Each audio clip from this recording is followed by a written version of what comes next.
Hi అండి.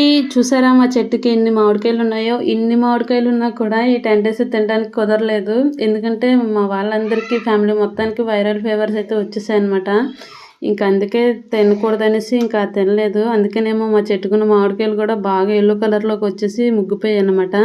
ఇంకా అవి చూడగానే ఆగలేక నేనైతే గరిటెతో కోసేసాను. 2 కాయలైతే బాగా ముగ్గిపోయాయండి. 2 కాయలు కోసేసాననమాట. మామిడికాయ పచ్చడి కూడా పెడదాం అనుకున్నాను. ఇంకా బాగోలేక పెట్టలేకపోయాను. ముందు ముందు పెడతాను. అది కూడా త్వరలోనే వస్తదండి. అయితే 2 కాయలు చూసారా ఎంత బాగా ముగ్గిపోయాయో మా చెట్టుకిన్న. అంటే ఫస్ట్ టైం నేను ఇంతలా ముగ్గడం చూశాననమాట.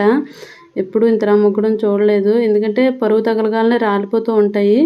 కానీ ఇంత కలర్ కూడా చేంజ్ అయిపోయిందనమాట. చాలా స్వీట్‌గా ఉంది కాయ అయితే మాత్రం. మరి మీరు ఎప్పుడైనా ఇలా టేస్ట్ చేసారా? టేస్ట్ చేసుంటే కింద కామెంట్ చేయండి. మా చెట్టుకున్న మామిడికాయలు మాత్రం చాలా టేస్టీగా ఉన్నాయి.